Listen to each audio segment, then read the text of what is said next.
ശ്രീജ മാമി എന്താനു വാ മക്കളെ. വാ. ഞാനേ ഒരു മെൻസുറൽ കപ്പ് ഓർഡർ ചെയ്തേ. ആ അമ്മ എന്നെ യൂസ് ചെയ്യാൻ സമ്മതിക്കില്ല മാമി. അതിനിപ്പോ എന്ത്? കോളേജിൽ എല്ലാരും യൂസ് ചെയ്യും മാമി. ഞാൻ അതുകൊണ്ടാണ് എല്ലാ കുട്ടികളും പറയണുണ്ട് ഇത് നമുക്ക് ഒരു ഇച്ചിങ്ങ ഇറിറ്റേഷനോ ഒന്നും വരൂല, ഭയങ്കര കംഫർട്ടബിൾ ആണെന്ന് പറയണു മാമി. അതുകൊണ്ടാണ് ഞാൻ ഓർഡർ ചെയ്തത്. അതിനെന്ത് മാമി ഇതൊന്ന് എനിക്ക് യൂസ് ചെയ്യണ രീതി പറഞ്ഞു തരുമോ? ശരി, ഞാൻ പറഞ്ഞുതരാം. ഓ, ഇങ്ങനെ ഒരു ബോക്സിലാണ് വന്നത്. അതിനകത്ത് നമ്മൾ പേടിക്കേണ്ട കാര്യങ്ങളൊന്നുമില്ല കേട്ടാ. ഇതിപ്പോ ഇതിങ്ങനെ എടുക്കുമ്പോഴത്തേക്കും നമുക്ക് ഇതുപോലെ ഒരു ഇതിനകത്ത് നമുക്ക് കപ്പ് വരും. ഇപ്പം ഇതൊരു മീഡിയം ടൈപ്പാണ്. ഇതാണ് മെൻസുറൽ കപ്പ്. നമുക്ക് ഫ്ലോ അനുസരിച്ചിട്ടാണ് നമ്മൾ കപ്പിന്റെ സൈസ് സെലക്ട് ചെയ്യണത്. അതെന്നല്ല മാമി സൈസ് പറഞ്ഞെന്ന് പറഞ്ഞത് നമ്മള് ലാർജ്, മീഡിയം, സ്മോൾ ആണ്. അതെ, നിനക്കൊക്കെ ശരിക്കും പറഞ്ഞ സ്മോൾ മതി.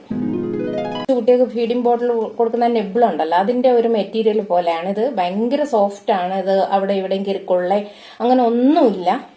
നമ്മൾ പ്ലേസ് ചെയ്യുന്ന സമയത്ത് നമ്മുടെ നഖം അങ്ങനെയൊന്നും കൊള്ളാതിരിക്കാൻ വേണ്ടിയിട്ട് നമ്മൾ എപ്പോഴും കൈ വൃത്തിയാക്കിയൊക്കെ വെച്ചിട്ട് വേണം നമ്മളിതിൽ പ്ലേസ് ചെയ്യാൻ വേണ്ടിയിട്ട്. അപ്പൊ നമ്മൾ ചെയ്യുന്ന സമയത്ത് നമ്മുടെ കൈയൊക്കെ നല്ല ഹൈജീനിക് ആയിരിക്കണം അല്ലേ മാമി? ഇത് എങ്ങനെയാണ് യൂസ് ചെയ്യണമെന്ന് ഞാൻ പറഞ്ഞുതരാം. ഇതാണ് നമ്മുടെ വജൈനയെങ്കിൽ ഇതാണ് നമ്മുടെ വജൈന നമുക്കിരിക്കുന്നത്. ഈ പോർഷൻ വന്നിട്ട് നമുക്ക് മോശം പോണ ഒരു സ്പേസ് ആയിരിക്കും. എന്നിട്ട് വജൈന സ്റ്റാർട്ട് ചെയ്യണ പ്ലേസ് ഇത് നമുക്ക് യൂറിൻ പാസ് ചെയ്യേണ്ട സ്ഥലമായിരിക്കും. ഇത് വജൈന സ്റ്റാർട്ട് ചെയ്യണ പ്ലേസ്. അവിടെയാണ് നമുക്ക് ഈ കപ്പ് പ്ലേസ് ചെയ്യേണ്ടത്. മനസ്സിലായോ? അതിനെന്ത് ചെയ്യണം? നമുക്ക് ഇങ്ങനെ അങ്ങ് കയറ്റാൻ പറ്റൂല, കയറ്റാൻ ബുദ്ധിമുട്ടായിരിക്കും. അപ്പൊ നമ്മളതിനെ ഫോൾഡ് ചെയ്യണം. ഇങ്ങനെ ഒന്ന് ഫോൾഡ് ചെയ്ത് പിന്നെ അത് ഇതുപോലെ ഇങ്ങനെ ഒന്ന് സി ഫോൾഡ് ചെയ്യുക. മനസ്സിലായോ? ഇതുപോലെ സി ഫോൾഡ് ചെയ്ത് ഇതിനകത്തോട്ട് ഈ എൻഡിലാണ് നമ്മൾ കയറ്റേണ്ടത്. നല്ലവണ്ണം ഇങ്ങനെ പ്രസ് ചെയ്ത് അകത്തോട്ട് കയറ്റി വെച്ചിട്ട് അങ്ങ് വിടുക. ഇവിടെ നമ്മൾ ശ്രദ്ധിക്കേണ്ട കാര്യം എന്ന് പറഞ്ഞാൽ നമ്മളിങ്ങനെ ഫോൾഡ് ചെയ്ത് കയറ്റുമ്പോൾ ഇവിടെയൊക്കെ ഇങ്ങനെ മടങ്ങിയിരിക്കരുത്. അപ്പൊ അത് താഴെ നമുക്ക് ഈ റൗണ്ട് കറക്റ്റായിട്ട് പ്ലേസ് ആയോ എന്ന് നോക്കണം. കപ്പ് കറക്റ്റ് ഷേപ്പിലാണോ എന്നുള്ളത് നോക്കണം. അത്രേ ഉള്ളൂ ഇതിനകത്ത്. ഇത് പിന്നെ ഇവിടെ ഇങ്ങനെ ഇരുന്നോളും. ഇവിടെയാണ് നമ്മൾ യൂറിൻ പാസ് ചെയ്യണത്.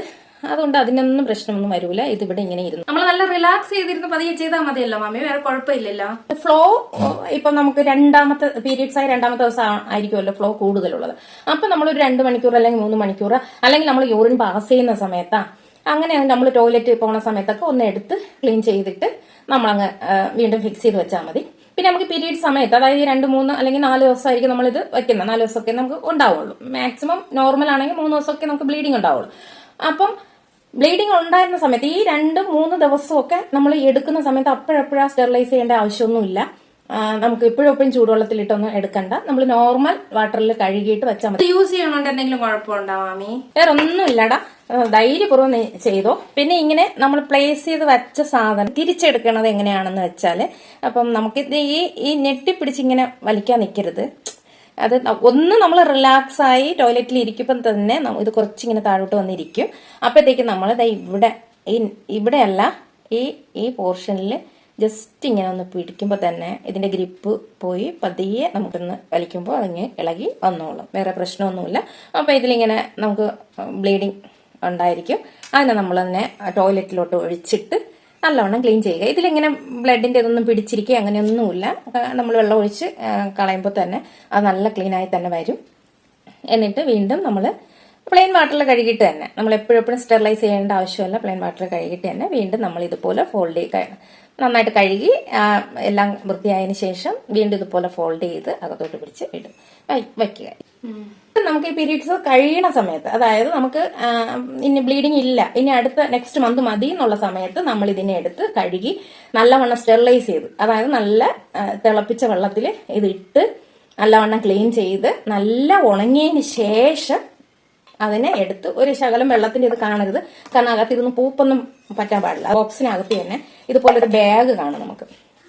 എന്നിട്ട് ഇതുപോലൊരു ബാഗ് മനസ്സിലായ ആ ബാഗിന്റെ അകത്ത് ഇതിട്ട് ഇതുപോലെ ഒന്ന് വെച്ച് ഈ ബോക്സിൽ തന്നെ വെച്ച് നമുക്കിതിനെ അടച്ച് നമ്മൾ സൂക്ഷിച്ച് വെച്ചാൽ മതി. നെക്സ്റ്റ് മന്ത് എടുത്താൽ മതി.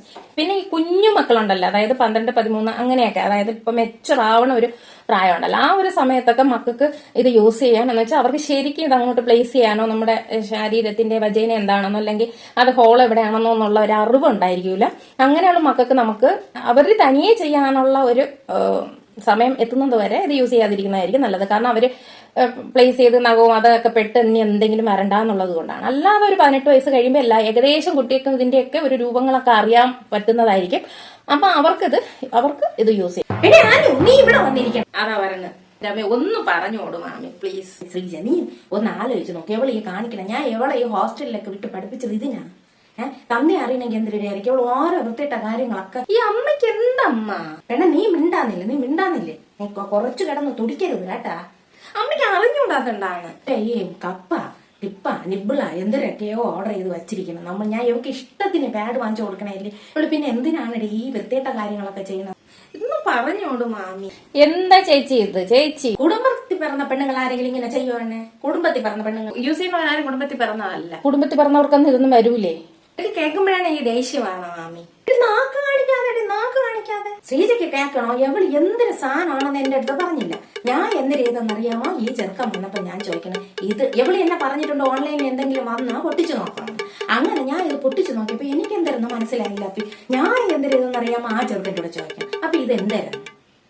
ഇത് നാണക്കേടില്ലേ? കണ്ട ഫയലുകളോട് ഞാൻ ഇങ്ങനെ ചോദിക്കേണ്ടി പറഞ്ഞു. അതിനിപ്പോ എന്താ ചേച്ചി? അവനും അമ്മയൊക്കെ ഉള്ളതല്ലേ? അവന്റെ അമ്മയ്ക്ക് ഇതുപോലെയൊക്കെ വരുന്നതാണല്ലോ.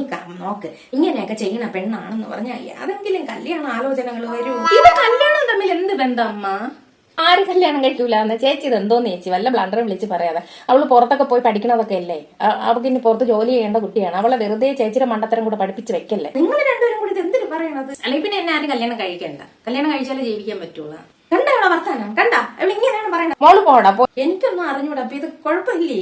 എനിക്ക് വയ്യ. ലീവ് തീർന്നെങ്കിൽ എങ്ങനെയെങ്കിലും പോവായിരുന്നു. നമുക്ക് പഠിപ്പും വിവരമൊന്നും ഇല്ല. നമുക്ക് അറിഞ്ഞൂടാ. നീ എന്തരോ ഇപ്പൊക്കോ കുഴപ്പമില്ല, ധൈര്യമായിട്ട് യൂസ് ചെയ്തു.